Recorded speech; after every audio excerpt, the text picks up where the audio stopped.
Our outlook for Australian profits, in a word, is challenged.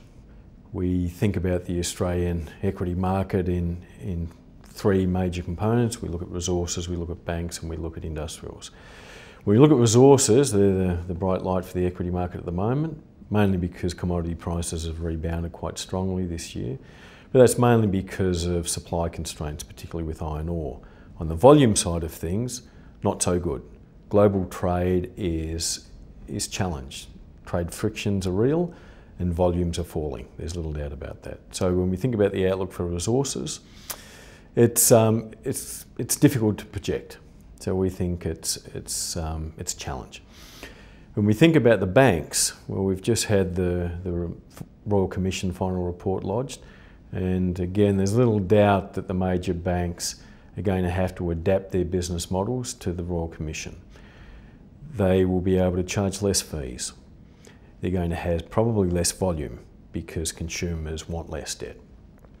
Their costs are probably going to go up, and we've got to question how their bad and doubtful debt landscape's going to be over the coming 12 months or so.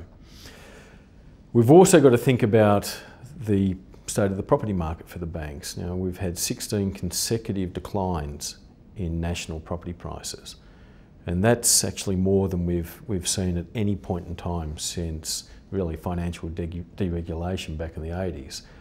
So when we think about general household activity is they're very hesitant. Hesitant to buy a new car, hesitant to take out a new loan, hesitant to buy major items. And that's probably no surprise given where we are in the economic cycle, but probably more importantly where we are in the political cycle. We don't know how policies are going to play out. We don't know who's going to win the election, but what we know is that uncertainty is creating less activity.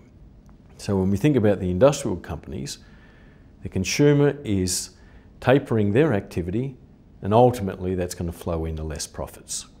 So when we think about the whole Australian equity market, we think that the profit outlook is really challenged.